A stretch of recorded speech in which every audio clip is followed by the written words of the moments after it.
¿Estamos todos conectados? Reciban un cordial saludo. Qué gusto tenerlos nuevamente en el curso de formación de auditores ISO 45. Estamos retomando el módulo 10. Estamos todos conectados. Sábado 4 de abril del 2020. Nuevamente estamos conectados para poder culminar este ciclo de módulos también que lo hemos lanzado desde el módulo 1.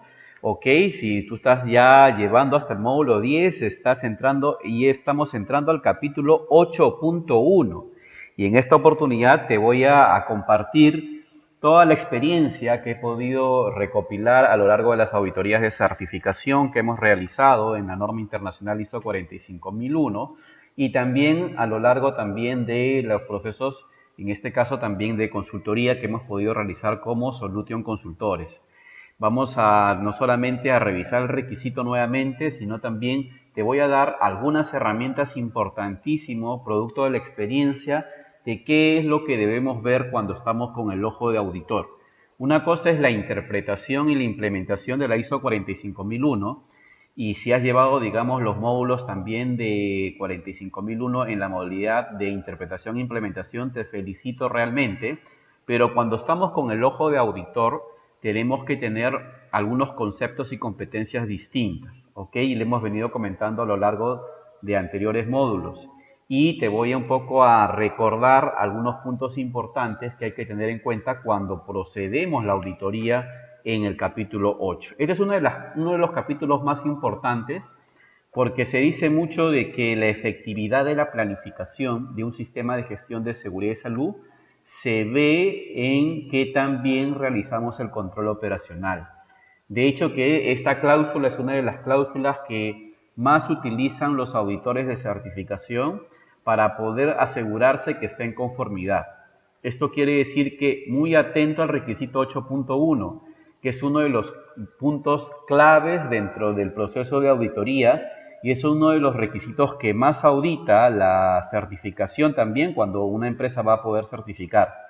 Este curso tiene la finalidad de que te preparemos para que tú también audites esta norma, pero cuando nosotros revisamos la cláusula 8.1, en este módulo ya deberíamos comprender el concepto, ¿ok? Porque eso ya se ha hecho en los cursos de interpretación e implementación.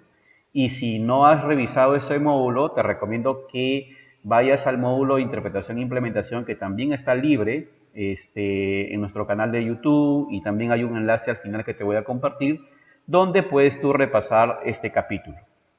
Pero vamos a repasar en unos minutos qué es lo que nos trae justamente esta cláusula. El 8.1 se compone de alrededor de 4 temas fundamentales. La planificación y el control operacional, que es lo que vamos a ver en un momento. La cláusula de eliminación y reducción del riesgo para SCT. Acuérdate que ahora la norma fomenta mucho el concepto de reducir o eliminar peligros. Antes era el concepto de reducción, ahora se enfoca bastante en la eliminación de los peligros. Trae también la cláusula de gestión de cambios y el proceso de contratación externa, que tiene que ver con los terceros. Entonces, esto es, digamos, el ciclo de mejora continua, pero a lo largo de este módulo vamos a revisar estos 4 puntos.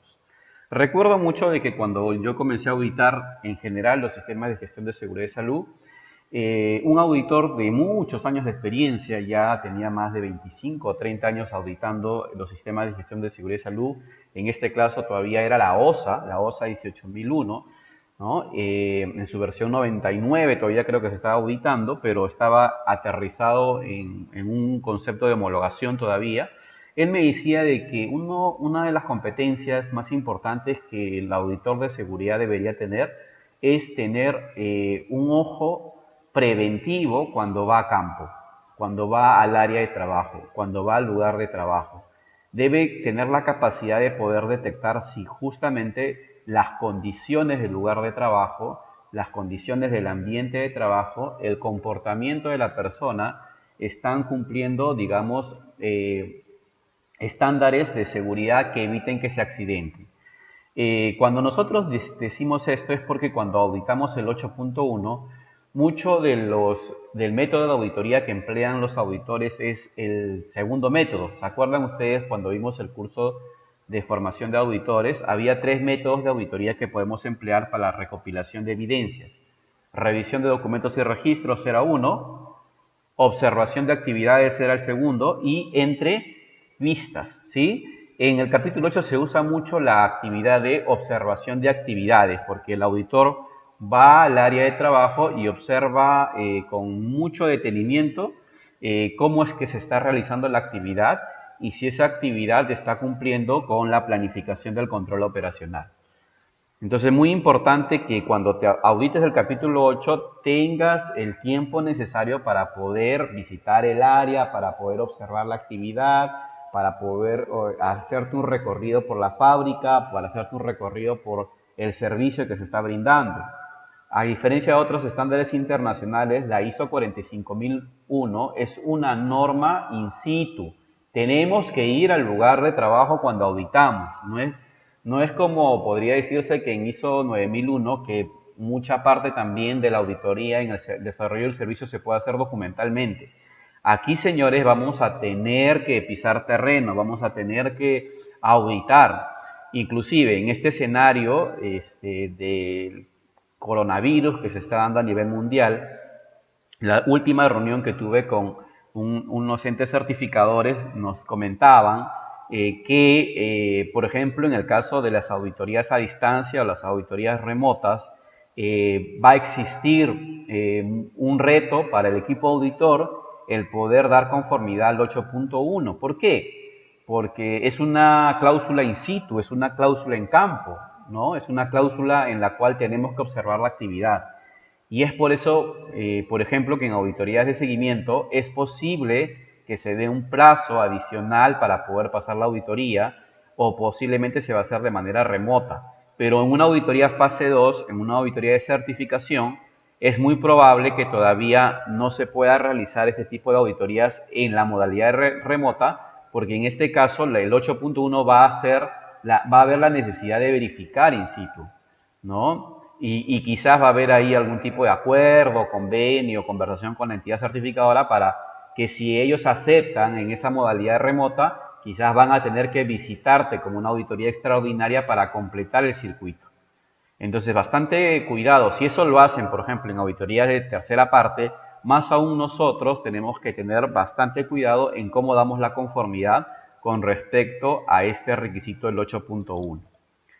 Sin más, vamos a analizar qué les parece cada uno de los puntos y cómo es que se debería auditar a nivel de conceptos, a nivel de a quién se debería auditar, cómo se debería auditar. La norma en el 8.1, si ustedes están con su norma ISO 45001 al costado, nos pone claro que uno de los puntos que se debe planificar y se debe controlar y mantener inclusive es tanto el establecimiento de controles o de criterios para la operación, como la implementación del control de proceso. Esto quiere decir que esta información, donde yo ya estoy planificando, ha tenido que salir del análisis de riesgos y oportunidades que yo hice en el capítulo 6. Ojo, en el capítulo 6 yo hice un análisis de riesgos y oportunidades, determiné cuáles son mis riesgos más tolerables y los riesgos más bajos, medios, altos, capaz hay riesgos no aceptables inclusive, pero producto de ese análisis de riesgos yo determiné criterios y tengo que asegurar su implementación del criterio.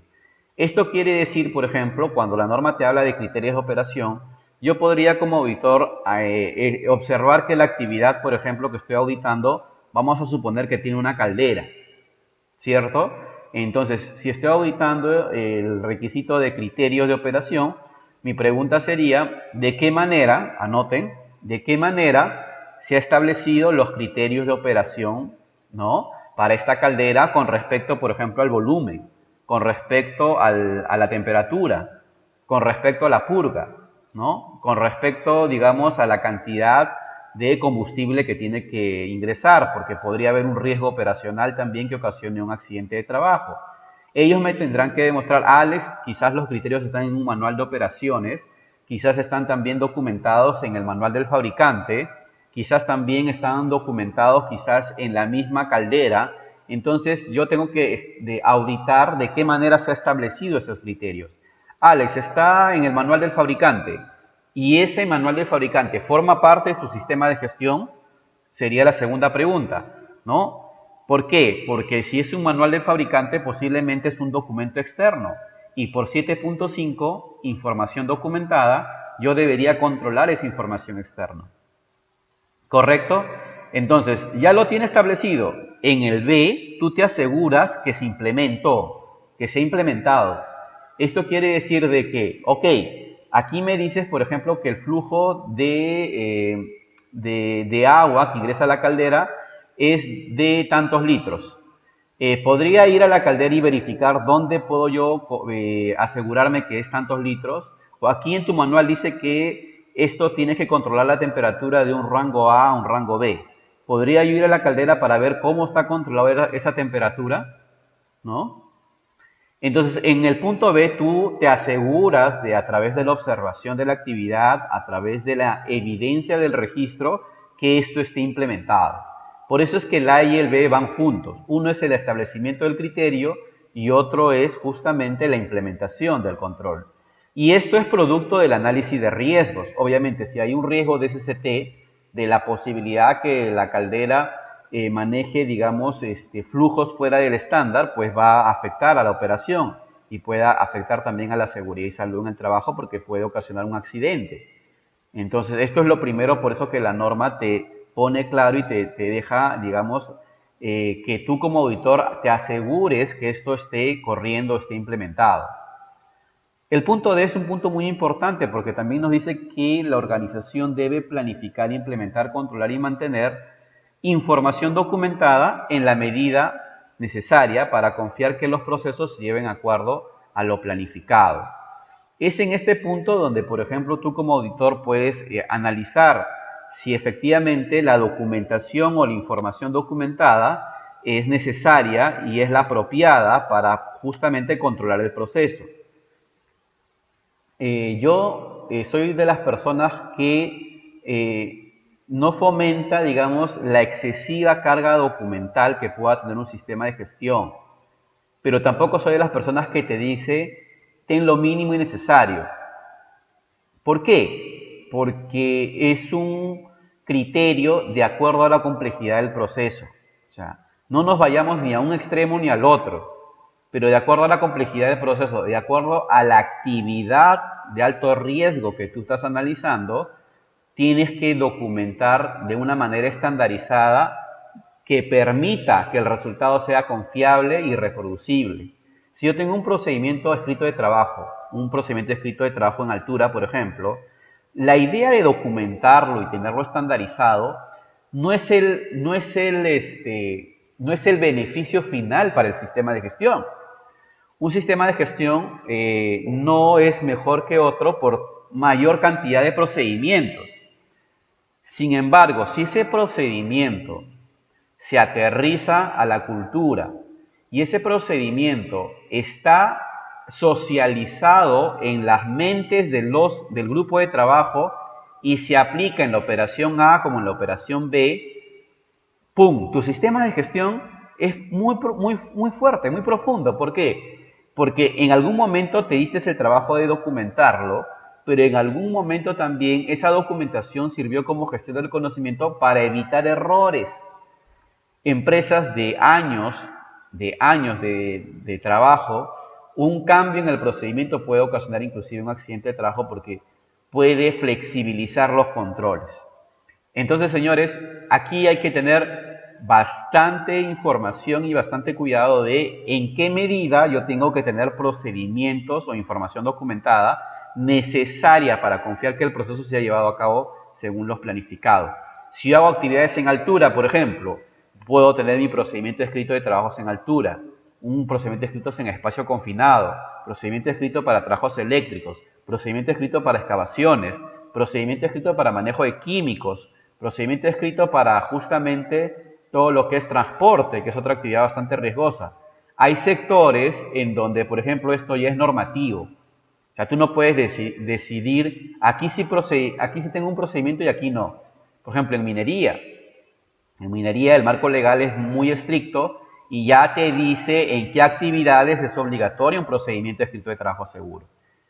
¿Ok? Y también la información documentada no solamente es la normatividad del procedimiento, el manual o el formato, también es el registro que yo puedo tener para dar conformidad al proceso.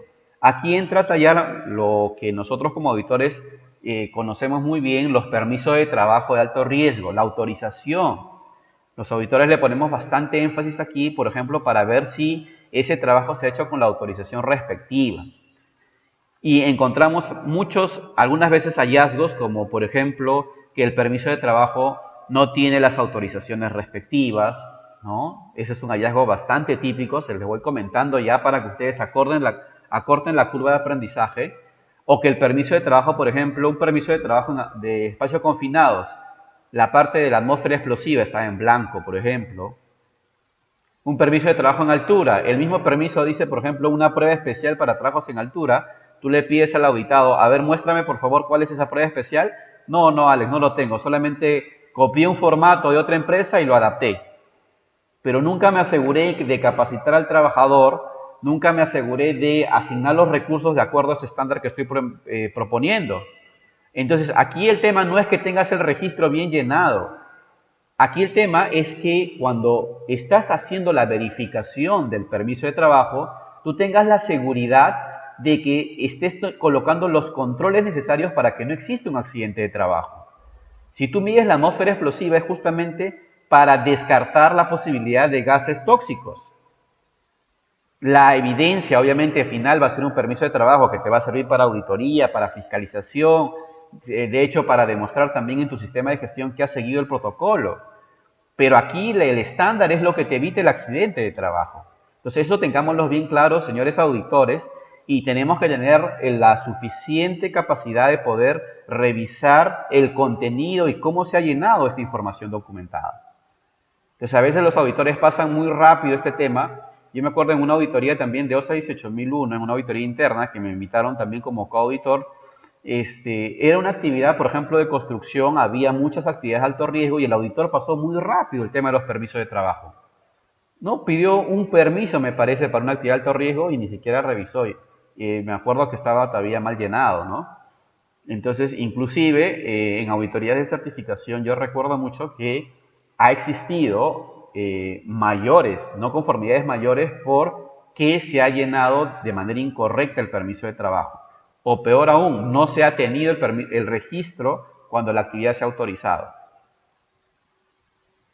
Entonces, señores, qué importante es este punto C como auditores, cómo auditarlo a través de la revisión de registros, documentación, enfocarnos a actividades de alto riesgo como prioridad 1, asegurarse que esté completo el llenado de los registros, ¿ok? Y evidentemente parte también del capítulo 6. Tú en el capítulo 6 has analizado el IPER, has analizado la matriz IPAR o la matriz de riesgo que aprendiste en el curso de interpretación e implementación. Producto de ese análisis de riesgo han salido controles, sean controles futuros o controles actuales. Esos controles pueden estar relacionados a información documentada. Entonces, de esa manera es la secuencia de auditoría que tú deberías seguir. También la norma te dice en el punto D que se tiene que planificar e implementar la adaptación del trabajo, ¿no?, a los trabajadores, ¿no? Entonces, esto tiene que ver bastante con el tema ergonómico, ¿no? Muchas organizaciones adaptan sus áreas de trabajo, digamos, a la condición del trabajador, ¿no? De hecho, que también cuando los auditores vemos este tema, nos hacemos la pregunta con respecto a los trabajadores, si es que hay trabajadores con discapacidad. Hay algunos países donde es un requisito, por ejemplo, tener un porcentaje de trabajadores, digamos, por un tema de responsabilidad social y por un tema de seguridad también, ¿no? Pero aquí también hay que ver justamente qué es lo que dice el IFER para discapacitados, por ejemplo. ¿Cuál es el control operacional? Si se ha establecido algún tipo de comunicación para estas personas, hay rampas, hay las facilidades en los baños, todo eso es auditable. Y más aún si hay un marco legal que lo respalda, mucho más aún. Y si no lo hubiera, te apalancas del 811D. ¿no? Entonces, muy importante, señores, esta parte de la norma que habla mucho de la parte de la planificación y el control operacional. Seguidamente viene uno de los capítulos o requisitos que más me gusta, que es la auditoría de la jerarquía de controles. ¿Se acuerdan ustedes, los que han manejado otras normas internacionales de seguridad y salud, sea NIOSH, sea NOSA, sea OSAS, 5 estrellas también había, ¿no? Un estándar de gestión, ¿ok? Que las normas proponían una jerarquía de controles, ¿no? Y cuando vimos el curso de interpretación e implementación de la ISO 45, habíamos descubierto que la 45 tiene algo interesante, ¿no? Que le ha agregado esto que estoy subrayando como un control asociado al control de ingeniería y incluyó la formación como un control que tiene relación directa como un control administrativo. Entonces, esto de la jerarquía de controles, ¿cómo lo auditamos? Primero, parte también de cómo hemos analizado el riesgo en el IPER. Muchas organizaciones, y te voy a ser honesto, por un tema de recursos, van a siempre proponer controles, el D o el E. En la mayoría de casos, un buen porcentaje, tú como auditor ISO 45 vas a descubrir que te van a proponer controles en D, en E. Al equipo de protección personal, de frente. Controles administrativos, al charla al trabajador, un procedimiento. ¿Ok? Pero tú como auditor tienes que estar en la suficiente capacidad para poder analizar si efectivamente la organización se esforzó y analizó el descarte o la posibilidad de tener otros controles operacionales, mucho más potentes que eliminen la fuente del riesgo. Te pongo el siguiente caso, por ejemplo, como caso de estudio. Tú tienes, por ejemplo, una empresa que está utilizando productos químicos peligrosos. Productos químicos peligrosos. Y ellos han puesto básicamente como control la señalética y la formación y el uso de PPs. Pero ¿qué sucedería si la empresa detiene la utilización de estos productos químicos peligrosos? Finalmente hace un análisis del proceso y prácticamente ya no lo utiliza. Estoy proponiendo el primer control, lo elimino el peligro. Estoy eliminando y estoy yéndome a la fuente mucho más potente desde el concepto de que eliminé la fuente del riesgo, por la cual un accidente por intoxicación no va a haber. Pero hay que analizar que como auditor nosotros debemos hacer buenas preguntas, porque el auditado me puede decir también que eso es imposible, no se puede. La actividad requiere de por sí estos productos químicos peligrosos, pero tú tienes que analizar y hacerle la pregunta, cuestionarlo un poco, ¿no? ¿Y qué sucedería si no lo utilizo, no?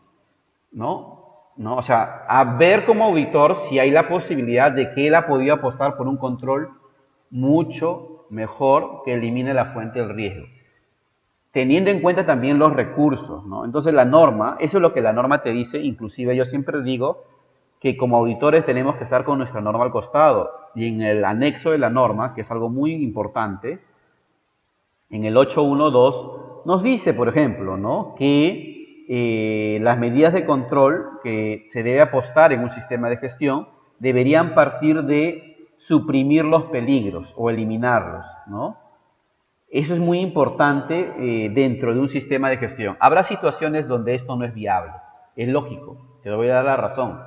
Entonces la norma te dice, pasa al siguiente control. Entonces este es otro caso de estudio, por ejemplo. ¿Qué sucedería si tú como auditor encuentras una organización y parte de su actividad utiliza una pintura epóxica en base a solvente? La segunda jerarquía te dice que tú como auditor tienes que analizar si la empresa ha podido apostar por un control operacional que reduzca, o mejor dicho, que sustituya el peligro, ¿no? O que lo reduzca. Entonces tú encuentras una organización que está utilizando una pintura epóxica en base a solvente. Entonces la pregunta sería, ¿y qué sucedería si tú utilizarías pintura a base de agua. Te das cuenta que el nivel de exposición puede cambiar y el nivel de exposición al peligro, que es el químico en base a solvente. Entonces, esos son algunos tips, algunas recomendaciones que tú como auditor deberías hacer cuando audites la matriz hiper y la jerarquía de controles. O sea, no solamente irte a lo más rápido, lo más fácil. Ah, tú me pudiste hacer estos controles, ya. Dame la evidencia de este control, dame la evidencia de este control. No, en algún momento tomar una actividad, una tarea lo más crítica posible y, digamos, hacer las preguntas y los cuestionamientos. Y aquí, ¿por qué no apostaste por un control de sustitución? ¿Por qué te fuiste netamente de frente a administrativo EPP? Hay la posibilidad de sustituir la pintura en base a solvente por la pintura en base a agua. No, Alex, imposible, porque el cliente en los términos de referencia me dice que tengo que utilizar esta pintura sí o sí. Y yo me comuniqué a nuestra política que podríamos utilizar la pintura en base de agua y no me autorizó. Ok, puede ser una justificación válida del por qué descartó el control el segundo control de sustitución, porque acuérdense que el sistema de gestión tampoco puede ir en contra de la planificación estratégica, no puede ir en contra del negocio. Mientras yo le doy los equipos de protección personal, las instrucciones, los instructivos, ok, puedo estar apostando por el control D o el control E. Pero acuérdense, eso no significa que nosotros como auditores pasemos de manera rápida este requisito. O sea, hay que cuestionar un poco, hay que hacer las preguntas respectivas para ver si no ha apostado por un control mucho más potente que se focaliza en la fuente del peligro. Este control me encanta, me fascina, porque es uno de los controles que nosotros como ingenieros y como especialistas en seguridad y salud nos gusta proponer, que son los controles de reingeniería y reorganización de trabajo. Aquí tienes el caso, por ejemplo, de en una auditoría que un auditor pudo haber encontrado que para esta situación de esta máquina, lo único que habían propuesto en la matriz hiper era capacitación en los peligros del torno y quizás un letrero que dice riesgos de atrapamiento. Entonces, si eso nomás colocaron en el hiper y tú cuando vas al área de trabajo observas esta figura, ¿te quedarías ahí como auditor? Te lo pueden cuestionar, no, pero Alex, si el trabajador no expone su mano, te puedes quedar un rato más ahí para ver cómo es la actividad, pero es lógico, para los que saben de la actividad de torno, saben que siempre hay la exposición, digamos, a este cuerpo en movimiento.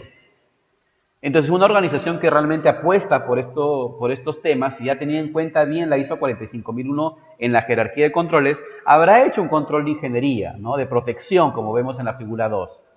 A eso se refiere auditar la jerarquía de controles.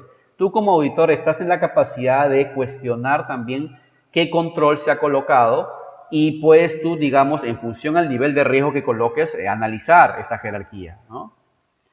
Y bueno, el control que muchos de nosotros sabemos, los administrativos, que incluye la formación, ¿no?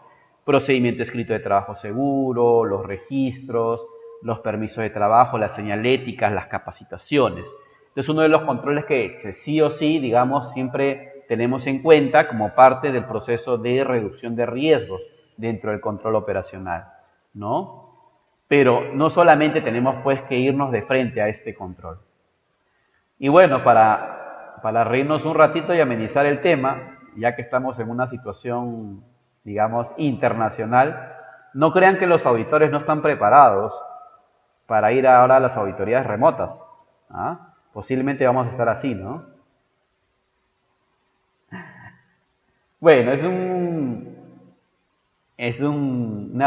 una figura que nos compartieron un grupo de auditores, la verdad me alegró bastante el día.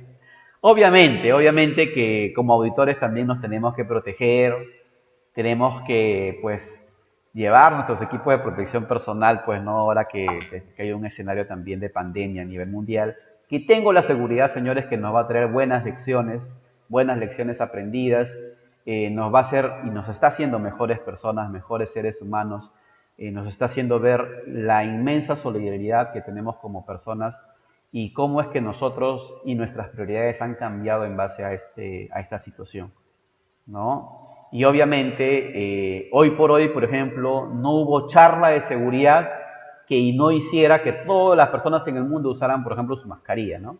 Hoy tú ves, sales a las calles y todos están con sus mascarillas, se están protegiendo, se lavan las manos, ¿no? Ninguna capacitación de seguridad se lo hubiera logrado en el mundo. Es que cuando la vida está en juego, cuando la vida de nuestros seres queridos está en juego, señores, a las personas que más amamos, nuestra familia, pues no existe motivación más grande y los cambios se realizan. Y es por eso también que yo te felicito si realmente estás llevando estos módulos en esta situación, porque tú eres parte del otro grupo, eres parte de las personas que va a pasar esta situación y vas a salir mejor capacitado para tu área de trabajo. Vas a salir mejor, digamos, entrenado, ¿no? Estamos preparando también entrenamientos con respecto a este tema específico, pero orientados al tema de seguridad y salud en los lugares de trabajo. Así que, bueno, el último control que digamos también que tenemos que auditar, pues son los equipos de protección personal. Dicho sea de paso, pues eso también te propone como última medida. Pero ¿qué tenemos que agotar? ¿Qué tenemos que agotar? Los primeros controles, ¿no? Si hacemos, por ejemplo, un análisis de riesgo con el coronavirus, con el COVID-19, el primer control es de lo que muchos gobiernos están apostando, porque para poder no exponernos al peligro, lo que ha aplicado es aislamiento. Y al aislarnos, básicamente, estamos tratando de eliminar la posibilidad de contagio.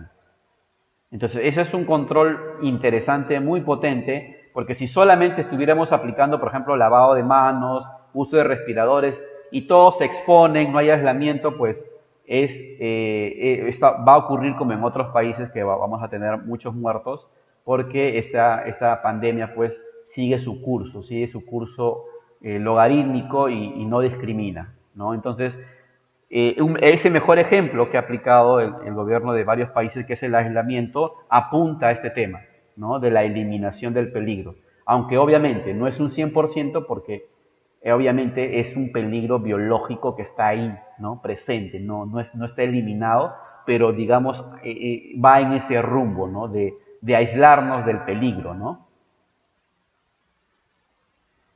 Y algo bien interesante, ¿no? Que ahora trae, por ejemplo, el 813, la gestión de cambios, y va a tener eh, bastante debate por este tema que está pasando del COVID-19, porque obviamente, señores, los lugares de trabajo ya no son los mismos, y hay que reconocerlo, ya no son los mismos. ¿Quién se iba a imaginar que en el año 2020 íbamos a estar muchas de las personas, para los que tenemos trabajo todavía con la bendición de Dios, trabajando desde nuestra casa, ¿no? Y trabajar desde nuestra casa trae consigo un cambio y trae consigo otras situaciones que no lo habíamos tenido planificado. Y esa es la gestión del cambio. La norma te dice que tú como organización tienes que asegurarte, también controlar los cambios que pueden haber en la planificación del control operacional. Y va a partir obviamente de analizar los riesgos, ¿no? Del capítulo 6. Pero posiblemente va a haber otros riesgos en los cuales trabajar desde casa va a traer para esta nueva situación. Obviamente en casa, por ejemplo, nos exponemos a otros riesgos que no ha estado mapeado en el sistema de gestión de seguridad y salud. Posiblemente vamos a tener que balancear bastante el tema de riesgos psicosociales, porque también muchas mujeres, muchos profesionales tienen responsabilidades con respecto a la familia, ¿no? Y está en el mismo lugar, ¿no? Estamos también con el tema psicosocial, con esta situación mundial estresante, ¿no? Y hay que balancear esos riesgos y hay que equilibrar esos riesgos. Podemos analizar también la infraestructura. De hecho, en unos días, en una semana, vamos a lanzar el curso de la OSHA, ¿no? Que ha salido para lo que es buenas prácticas o recomendaciones para los temas de seguridad y salud en lugares de trabajo, ¿no? Y ahí obviamente hay un punto donde dice que tenemos que hacer un análisis de riesgos, y ese análisis de riesgos parte de obviamente hacer capaz una encuesta, un checklist, porque obviamente como seguridad y salud no vamos a ir a las casas de los colaboradores, no nos va a dar tiempo, los recursos, pero podemos tener otros mecanismos como hacer una encuesta para poder levantar riesgos a través de un análisis de riesgos. Y en este estándar habla obviamente de no solamente analizar los riesgos de infraestructura, sino los riesgos que tienen que ver con la salud, ¿no? Ustedes saben que en este escenario de COVID, las personas más vulnerables son los adultos mayores, las personas que tienen alguna enfermedad preexistente como diabetes, hipertensión. Entonces hay que hacer un análisis de riesgo para ver, o personas, por ejemplo, que viajan bastante, entonces hay que hacer un análisis de riesgo para ver hasta qué medida, digamos, cada trabajador tiene el tema controlado y yo como empresa, cómo proporciono y oriento a que estas personas pues puedan controlar ese cambio, ¿no? Obviamente voy a tener que adaptarme a los horarios también de la persona, voy a tener que adaptarme también a las condiciones del trabajo, a la iluminación, si hay ruido o no hay ruido. Entonces, esta parte sí es sumamente importante y cómo nosotros deberíamos auditarlo es justamente haciendo, digamos, la pregunta, ¿no? ¿Cómo es que la organización se ha preparado para estos cambios? ¿Qué análisis de riesgos han tenido? ¿Y qué acciones se han implementado en los lugares de trabajo? Hay organizaciones, por ejemplo, que están colaborando, por ejemplo, con los productos no los productos, digamos, de primera necesidad, ese es otro tema, sino los productos que tienen que ver con la limpieza, que está asociado al tema, digamos, de seguridad y salud. Hay organizaciones que colaboran también con el tema de dar capacitación o charlas de cómo se debe manejar el tema psicosocial, teniendo en cuenta que la condición de trabajo, la ubicación ha cambiado, ¿no? No es lo mismo haber trabajado en oficina que estar trabajando desde tu casa, que tienes también otras responsabilidades. Entonces, estos cambios se deben gestionar y también son parte de la auditoría que nosotros deberíamos analizar, ¿no? El teletrabajo es un escenario que ha dado en el año 2020. Este escenario de cambio del COVID-19 trae como consecuencia inclusive que el marco legal cambió. El marco legal cambió y ha salido en estas últimas semanas, ha salido muchas normativas de seguridad y salud asociadas al marco legal que inclusive da todas las pautas para trabajar de manera remota, ¿no? Y cómo es que deberíamos tener en cuenta también en la planificación. Obviamente, si yo soy un auditor, voy a ver tu programa de seguridad y salud para ver un poco cómo es que se actualizó en función de este cambio. Y si en tu programa de seguridad y salud no veo, por ejemplo, actividades como actualización de los procedimientos de visitas, actualización, por ejemplo, de los recursos como entrega o como suministro de otros temas de protección personal, actualización o adquisición, en algunos casos inclusive vas a tener que comprar termómetros, encuestas de riesgos en las casas. Si yo no veo, por ejemplo, una actualización coherente con tu análisis de riesgos y está estático de cómo lo tenías cuando lo aprobaste en enero del 2020, obviamente te puedo poner una no conformidad por el 8.1, gestión de cambios, porque tu documento se ha quedado estático. La idea del estándar del documento es que te ayude como una herramienta de planificación para la ejecución de las actividades. ¿Ok? Entonces, muy importante, chicos, esto en el proceso de auditoría para que ustedes lo puedan tener en cuenta, que este cambio tan trascendente, obviamente, que se está dando en el mundo, hay que gestionarlo como colaboradores y también hay que auditarlo, que es la idea de el punto de la cláusula de esta norma. Y algo interesante que nos da el estándar internacional también es la cláusula de terceros.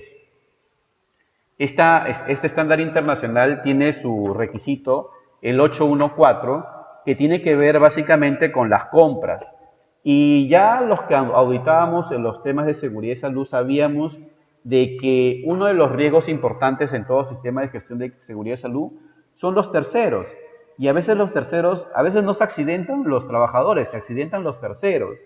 Entonces aquí la norma obviamente es clara y te dice que la organización tiene que establecer controles para asegurar que estas personas también que trabajan en nombre de la organización estén, digamos, controlados. Y aquí la norma diferencia, como lo hemos visto en el curso de interpretación. Hay dos tipos de terceros, ¿no? Los contratistas y la contratación externa. Y aquí es un tema de debate, ¿no? Los contratistas tienen que ver con actividades y operaciones que incluyen, por ejemplo, mantenimiento, seguridad, limpieza, que normalmente se dan quizás en algunas circunstancias dentro de las instalaciones de la organización. Inclusive pueden ser, te dice la norma, consultores o especialistas en funciones administrativas de contabilidad, acciones, por ejemplo, de consultoría o administrativas que tienen que ver dentro de la organización. Igual la organización dice de que nosotros deberíamos asegurar el cumplimiento de las normas de seguridad e informar de los peligros a estas personas y aplicar nuestros procedimientos para terceros. Esto quiere decir que la organización debería verificar que los contratistas son capaces de desempeñar sus tareas antes de permitirles proceder con su trabajo. ¿Qué es lo que nosotros como auditores, por ejemplo, podríamos verificar? Y esto tiene que ver con normalmente el área de compras. Antes de que realicen trabajos, nosotros como auditores, aquí primero, ¿a quién se le audita esto? Normalmente deberías auditarlo al área de logística, compras, en sintonía con el área de seguridad y salud. ¿Por qué? Porque normalmente el área de compras califica la experiencia o los criterios de los trabajadores que van a hacer la labor en la actividad, ¿no? Hace el registro de desempeño de los contratistas, quienes tienen mejor desempeño de SCT, y en base a eso los califica y pueden ingresar a trabajar en la organización. Entonces es muy importante que para estos terceros nosotros podemos aplicar los procedimientos que hayamos definido. Por ejemplo, yo trabajé mucho tiempo auditando contratistas para las empresas mineras. Ellos llamaban a su protocolo de control evaluaciones de seguridad y salud en el trabajo. Y en estas evaluaciones, por ejemplo, había dos formas de aplicarlas.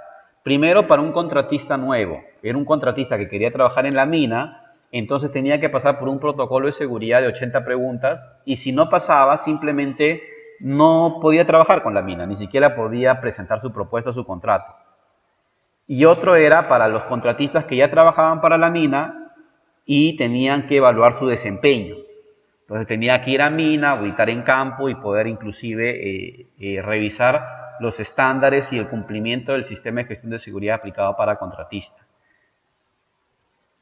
Inclusive a veces había protocolos de clientes muy exigentes, ¿no? Que si no pasaban obviamente un porcentaje mínimo, por ejemplo, de 80 puntos, estos contratistas descalificaban y esa descalificación tenía una consecuencia comercial. Obviamente se le restringía el contrato. O sea, le podía paralizar hasta que levante su calificación.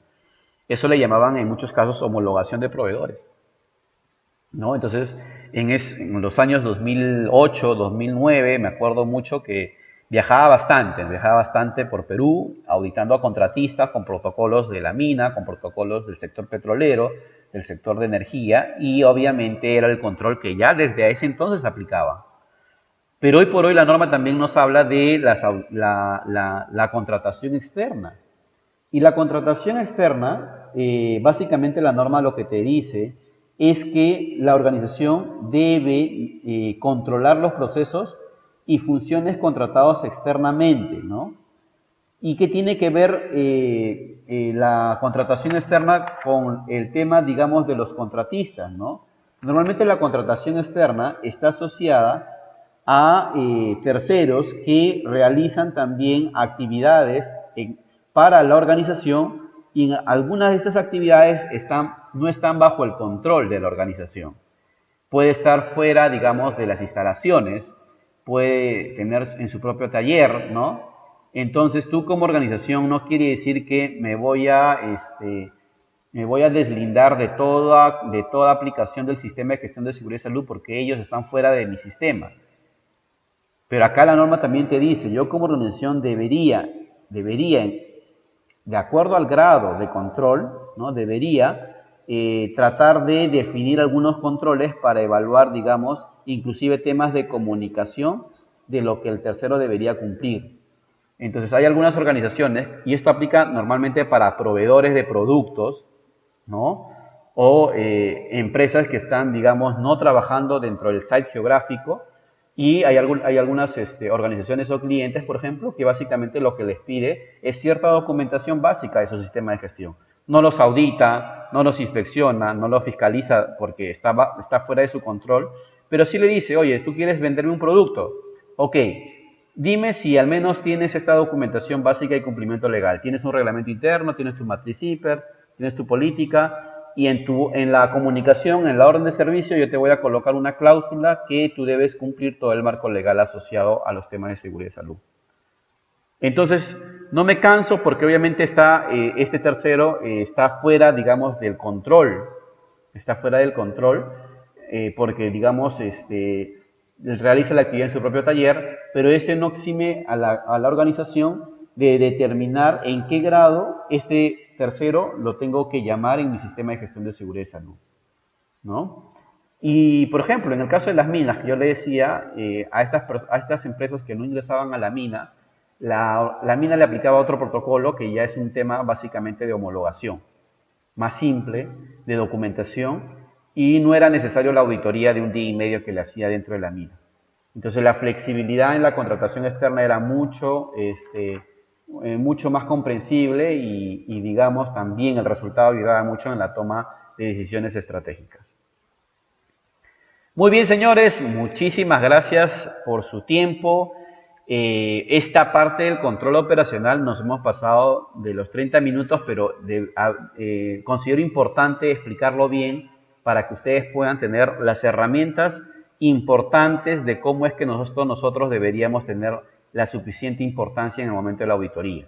Entonces, acuérdense ustedes, auditar, digamos, los controles operacionales de acuerdo al tema del análisis de riesgos, aplicar la jerarquía de controles. Como auditores tenemos que tener la capacidad de cuestionar y hacer preguntas, que también se ha definido esta jerarquía de controles, no solamente aceptar, digamos, al 100% los controles administrativos o EPPs, ¿no? Ya hemos visto varias opciones de controles en las cuales es importante asegurarnos, ver cómo es que el sistema de gestión ha respondido a la gestión de cambios, ¿no? Y ya hemos puesto el ejemplo claro de lo que está sucediendo actualmente. Y obviamente las diferencias y cómo auditar a los terceros, ¿no?